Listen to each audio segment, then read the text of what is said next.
Chers amis, bonjour. Nous sommes le lundi 19 décembre 2022. Il est 8h30. Quelques news de l'Arménie, de l'Artsakh et de la diaspora arménienne. Cela fait déjà une semaine depuis le 12 décembre dernier, que la route le corridor de la Chine est fermée, à hauteur de Chouchi, par des manifestants azéris qui se réclamaient pour être des écolos, mais en fait qui sont des nationalistes téléguidés par le dictateur Aliyev. La route est fermée depuis une semaine déjà. L'Artsakh est isolé, donc coupé du monde, de la seule route qui desservait l'Arménie. Voilà, donc aucun lien terrestre donc, entre l'Artsakh et le monde et l'Arménie. Non plus bien sûr de lien aérien pour l'instant en tout cas. Aujourd'hui 19 décembre, donc depuis le 12 décembre dernier, cette route, la route de la vie est fermée. Avec 1100 citoyens bloqués, dont 270 mineurs selon Stepanakert qui a donné ces chiffres ce matin, avec un numéro donc d'appel pour les personnes bloquées pour avoir des nouvelles de leur famille et compagnie. Voilà, donc cette route est toujours bloquée. Les négociations d'après Moscou sont toujours en cours avec le commandement des forces russes de paix en Artsakh et les Azéris. Voilà, donc par contre ça n'aboutit pas. Ça fait déjà depuis quelques jours qu'on dit que c'est proche, mais en tout cas le week-end n'a pas porté donc de bonnes nouvelles à ce niveau-là, fort heureusement. Le gaz avait été rétabli hein, après 3 jours de coupure. Ils ont bien voulu rétablir le gaz, les Azéris, peut-être sous pression de la Russie. Voilà donc mes amis, donc, la situation est assez tendue. Les diplomates allemands basés à l'étranger ont, dans un appel, demandé à Bakou d'ouvrir cette route de la Chine afin que la population civile, les 120 000 Arméniens donc, qui vivent dans cette république de l'Artsakh, ne puissent pas être victimes de cette coupure, coupée du monde. Entre-temps, des enfants arméniens, des enfants de l'Artsakh à Yerevan devant les missions de l'ONU, les bureaux de l'ONU, de nombreuses ambassades ont manifesté par des créations, des dessins au sol, donc des enfants qui s'exprimaient pour justement rejoindre leur famille en Artsakh, leur famille restée de l'autre côté donc par cette route barrée. L'expression donc sont les enfants qui souffrent, hein, donc d'après le Ardak Piklarian, le conseiller auprès du ministre d'État de l'Artsakh. Donc aujourd'hui c'est Vartanian en fait, voilà, donc Vartanian qui affirme, ce ministre d'État de la République de l'Artsakh, qui affirme que le peuple arménien de l'Artsakh a du courage, on va lutter jusqu'au bout et on va gagner. Voilà, c'est ce que dit le ministre d'État de la République de l'Artsakh. Donc Ruben Vartanian, j'ai oublié son prénom, Vartanian Ruben, qui a été nommé il y a quelques jours, hein, voilà, et qui a une crise importante à passer.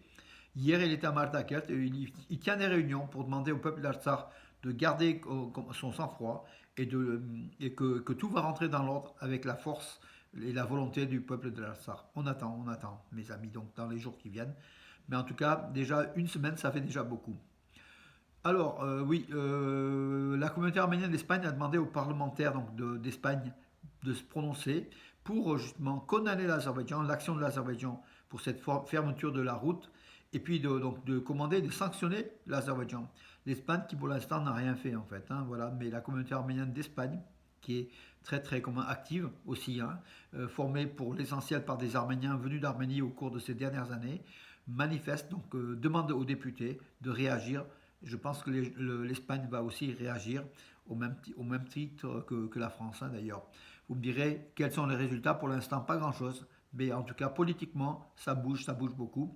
À ce niveau-là, hier, une très belle émission sur CNews par rapport à l'Artsakh aussi, hein. Donc on a parlé de l'Artsakh durant quelques minutes et de cette route bloquée de ce couloir de la Chine. Donc ça veut dire que les médias sont aussi saisis, pas autant que l'Ukraine, mais sont saisis quand même de l'affaire de la population civile d'Artsakh aujourd'hui menacée.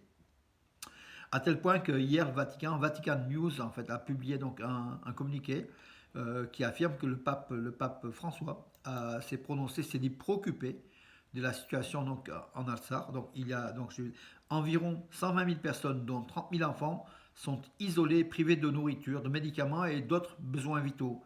Dimanche, le pape de Rome a appelé donc toutes les parties à trouver une solution dans l'intérêt du peuple. Voilà, sans accuser l'Azerbaïdjan, hein, voilà, sans nommer l'Azerbaïdjan, qui par Aliyev finance quand même quelques œuvres du Vatican aussi, hein, il faut quand même le dire. Mais bon, le Vatican s'est cru obligé, quand même, le pape, malgré tout, finalement, de ne pas oublier ces Arméniens chrétiens, malgré tout, cette première nation chrétienne au monde, sans apporter un soutien fort, en tout cas, mais il a déclaré qu'il se passait quelque chose et que finalement, il faut que les partis négocient pour lever donc ce blocus. Mais nous, les Arméniens, on est bien d'accord. C'est de l'Azerbaïdjan qu'il faut. Il fallait que sa demande aille invective l'Azerbaïdjan qui bloque la route. Ce n'est pas l'Arménie qui bloque la route. Voilà ce que le Vatican, la diplomatie du Vatican joue aussi en ambiguïté donc dans les propos et sans clairement condamner l'agresseur. Comme d'ailleurs dans le cas entre l'agression de l'Arménie par l'Azerbaïdjan, le Vatican n'a pas ouvertement condamné l'Azerbaïdjan, a dit que les parties doivent s'entendre, bien sûr, pour la paix, pour le bonheur des enfants, pour le bonheur de tout le monde.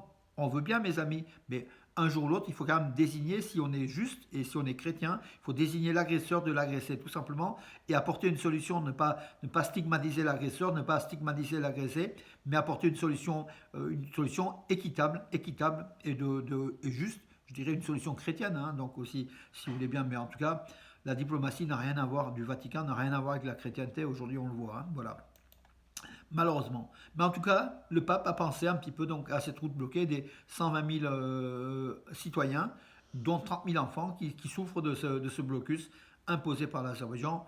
C'est un petit pas, mais pas grand-chose, hein, voilà, mes amis. Que dire d'autre? Ben, écoutez, donc on attend donc aujourd'hui le week-end a été plutôt calme, hein, on attend donc les nouvelles aujourd'hui. Bien sûr, Ursula, encore une fois, donc voilà. Après le gaz, Van Leyen, attendez, je vais vous dire pour pas cette allemande vraiment euh, qui a signé en Roumanie un autre contrat. Donc la présidente de l'Europe, hein, elle a signé donc Ursula von der Leyen a procédé à un protocole donc d'accord à Bucarest entre l'Europe, l'Union européenne et Bakou et l'Azerbaïdjan pour la fourniture cette fois-ci d'électricité. Donc depuis l'Azerbaïdjan par un câble sous-marin qui traverse la mer Noire, qui passe par la Roumanie vers l'Europe. Donc la Roumanie, c'est la première destination donc de l'Europe depuis l'Azerbaïdjan, après la mer Noire, hein. Voilà. Ça veut dire que l'Europe est une nouvelle fois, se met aussi une nouvelle fois au pied d'Aliyev. Voilà. Après le gaz, maintenant c'est l'électricité.